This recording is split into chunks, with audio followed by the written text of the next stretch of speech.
राधे, जय श्री कृष्णा दोस्तों। किशोरी क्रिएशन से मैं सपना शर्मा आप सभी का हार्दिक स्वागत करती हूँ आपके अपने चैनल पर। दोस्तों आज के वीडियो में हम देहरी की पूजा क्यों करनी चाहिए, देहरी पूजा करने से क्या घर में लक्ष्मी का वास होता है, इसके पीछे एक पौराणिक कथा उसको भी जानेंगे। आइए जानते हैं कि घर में देहरी का क्या महत्व है और क्यों पूजन करना चाहिए। घर की देहली जो है भगवान नरसिंह का आसन है, इसलिए देहली पर पैर नहीं रखा जाता है। घर की देहली का पूजन किया जाता है, इसलिए देहली पर खड़े नहीं होना चाहिए। बताया है कि देहली का सूर्य उदय से पहले पूजन करना चाहिए। वास्तुशास्त्र के अनुसार घर में मेन गेट पर देहली बनवाना शुभ व फलदायी होता है। देहरी को जो है जल में हल्दी मिलाकर धोने से घर में उन्नति होती है। तो आपने देखा होगा जब हमारे घर में नववधु आती है तो घर की देहरी पर रखे अन्न की देहरी का एक लोटा रखा जाता है या देहरी रखी जाती है, उसे नववधु के पैर से गिरवाया जाता है। आखिर उसे क्यों गिरवाया जाता है? जब वधु घर में प्रवेश करती है तब वह घर में देहरी पर रखे अन्न का ढेर रखा जाता है। गृह प्रवेश करती है वधु, उस ढेर को गिराकर अंदर प्रवेश करती है। अन्न घर का वैभव माना जाता है। देहरी तक पहुँचे उस धान्य को वधु भीतर धकेलती है। वह मानो वैभव को से कहती है कि हे वैभव, घर के बाहर कभी मत जाना। देहरी सम्मान का रक्षक भी है। देहरी एक बुजुर्ग का काम करती है। जैसे कोई बुजुर्ग गलत काम करने वाले व्यक्ति को रोकता है, घर के सदस्य अगर कोई गलत काम कर रहा है तो उसको बड़े बुजुर्ग रोकते हैं, उसी प्रकार देहली भी जो है गलत कदम उठे हुओं को भी रोकती है। जिस घर में रोजाना देहरी की पूजा होती है, देहरी के पास देसी घी का दीपक जलता है, उस घर में लक्ष्मी का स्थायी वास होता है। दोस्तों त्योहारों का सीजन है। पहले के बड़े बुजुर्ग देहरी पूजन को बहुत ही वरीयता देते थे, जिससे घर में लक्ष्मी का वास होता। घर की देहरी टूटी फूटी रहती है या देहली की पूजा नहीं की जाती है तो माँ हमेशा उस घर में संकट आते रहते हैं, उस घर में बरकत नहीं होती है, उस घर में हमेशा टोटा बना रहता है। तो आज हम देहली की एक बहुत ही सच्ची पौराणिक कथा जानेंगे। आइए वह कथा कौन सी, आइए कथा सुनते हैं। तो कथा शुरू करने से पहले मैं आप सभी से यही आग्रह करूंगी, अगर आप मेरे चैनल पर नए हैं तो चैनल को सब्सक्राइब करें, पास ही में बेल आइकन को दबाएं, जिससे मेरे आने वाले नए वीडियो का नोटिफिकेशन आपको मिल जाए। साथ ही मेरी वीडियो को जो है फैमिली और फ्रेंड में ज़्यादा से ज़्यादा शेयर करें। दोस्तों आप वीडियो को लाइक भी नहीं करते और कमेंट्स भी नहीं करते, तो प्लीज़ उसे लाइक और कमेंट्स दोनों अवश्य करें। आइए सुनते हैं कथा।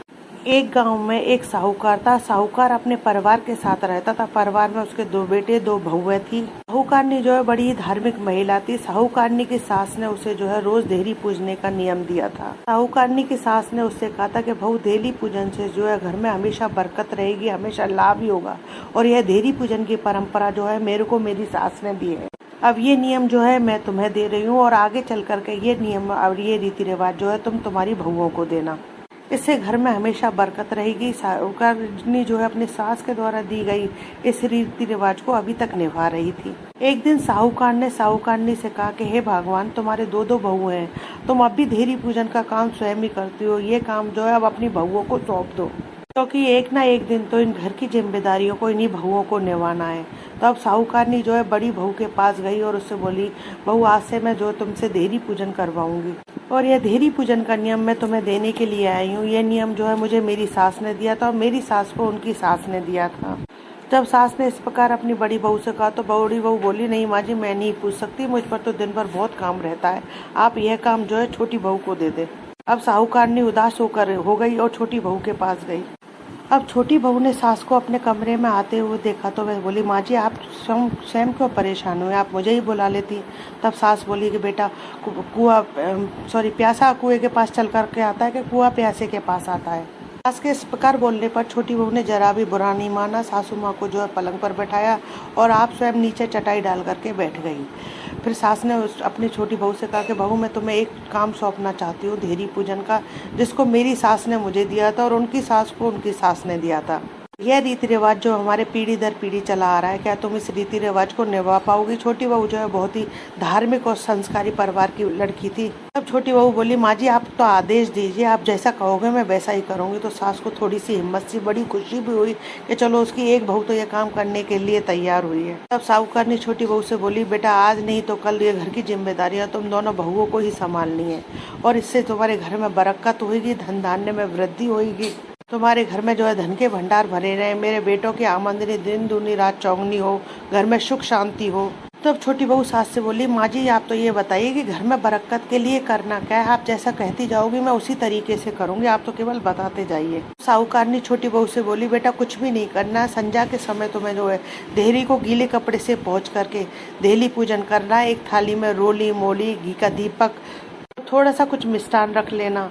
अब शाम के समय देहरी को गीले कपड़े से पोंछ, आपने हाथ मुंह धो करके गीले कपड़े से देहरी को पोंछ करके वहाँ एक स्वास्तिक बना कर उस पर रोली चावल रख करके, रोली से स्वास्तिक बनाए और चावल रख करके कुछ दाने चीनी के या कुछ मीठे के रख करके एक दीपक जलाएं और हाथ जोड़कर तुम्हें देहली माता से घर की सुख समृद्धि और बरकत के लिए प्रार्थना करनी है। सास ने ऐसा कहा तो छोटी बहू जो है त्योहार कोई भी आता और जो भी अपने घर में रीति रिवाज के अनुसार त्योहार मनाए जाते हैं, उस दिन अपनी देहली पर जो है मारना मांड करके आम और अशोक के पत्तों की बंधनवार बांधने के बाद में स्वास्तिक बना करके दीपक जला देना। बाकी के दिनों में रोजाना जो है तुम त्योहार वाले दिनों में हो सके तो लक्ष्मी जी के चरण बना देना, बाकी दिनों में तुम रोजाना देहली को पोंछ करके और उस पर स्वास्तिक बना करके और दीपक रख देना और फूल और अक्षत चढ़ा देना, कुछ मिष्ठान रख देना और देहरी माता से प्रार्थना करना। ऐसा करने से घर में हमेशा बरकत रहेगी, कभी भी टोटे का बासा नहीं होगा। अब उस दिन से छोटी बहू ने रोजाना नियम बना लिया और वे शाम के समय देहरी पूजन करने लगी।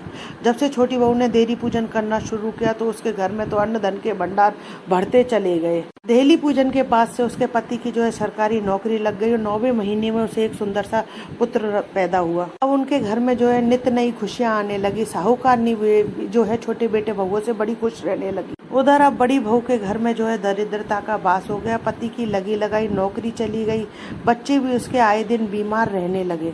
अब बड़ी बहू जो है अपने घर के माहौल से बहुत दुखी हो गई। दुखी होकर के वह छोटी बहू के पास गई और जाकर के बोले, अरे छोटी, तेरी तरक्की का इतना क्या राज है, तुम दिन दूनी रात चौगनी कैसे तरक्की कर रहे हो, दोनों पति पत्नी।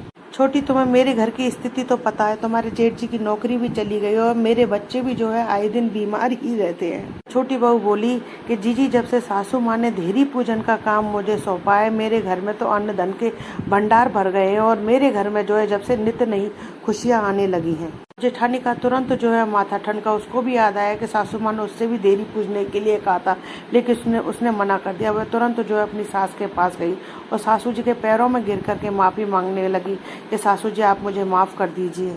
वह अपनी सास से बोली, हे माता जी, जब से मैंने आपसे जो है देहरी पूजन के लिए मना किया है, तब से जो है आपका बेटा और मैं, मेरे बच्चे बहुत दुखी हैं। आपके बेटे की नौकरी चली गई है, मेरे बच्चे आए दिन जो है बीमार रहते हैं, मेरे घर में हमेशा उदासी और गरीबी का माहौल हो गया है। अब बहू जो है सासू माँ के पैरों में गिर करके रोने लगी तो सास को दया आ गई और वह बहू सास से बोली कि माँ जी, आप मुझे भी देहरी पूजन की विधि बता दीजिए, मैं भी देहरी पूजन किया करूँगी। अब सासू को जो है दया आ गई। वह थी तो माँ ही, तो माँ को दया आ गई। उसने बहू को उठाया और बहू से कहा, उसे अपने पास बैठाया और उसे देहरी पूजन की सारी विधि समझाई।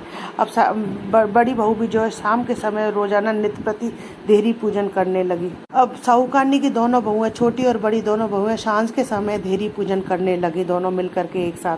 तो उनके घर में जो है माता लक्ष्मी की कृपा बरसने लगी। उनका परिवार जो है दिन रात उन्नति करने लगा, दिन दूनी रात चौगनी उन्नति करने लगा। माता लक्ष्मी का उनके घर में वास हो गया। जो शाम के समय देहरी पूजन करते हैं तो उनके घर में जो है माता लक्ष्मी का अवश्य ही वास होता है। बस इतना ध्यान रखें कि आपकी देहरी जो है टूटी फूटी नहीं होनी चाहिए। देहली जो है माता लक्ष्मी का ही रूप है, इसलिए घर की देहरी हमेशा साफ सुथरी रहनी चाहिए। दोस्तों, इस आज के आधुनिक युग में जो है हम हमारी पुरानी मान्यताओं को भूलते जा रहे हैं। इतनी मेहनत करने के बावजूद भी आज के युग में लोगों के घर में सुख शांति और समृद्धि नहीं है। हो सके तो हमारी कुछ ऐसी रीति रिवाज है जिनको हमें अवश्य ही दरकरार न करके मानना चाहिए और उनको पालन करना चाहिए, जिससे हमारे घर में भी सुख समृद्धि और शांति का वास हो। यदि आपको मेरा ये वीडियो पसंद आए तो प्लीज़ इसे ज़्यादा से ज़्यादा शेयर करें। जय श्री कृष्ण दोस्तों।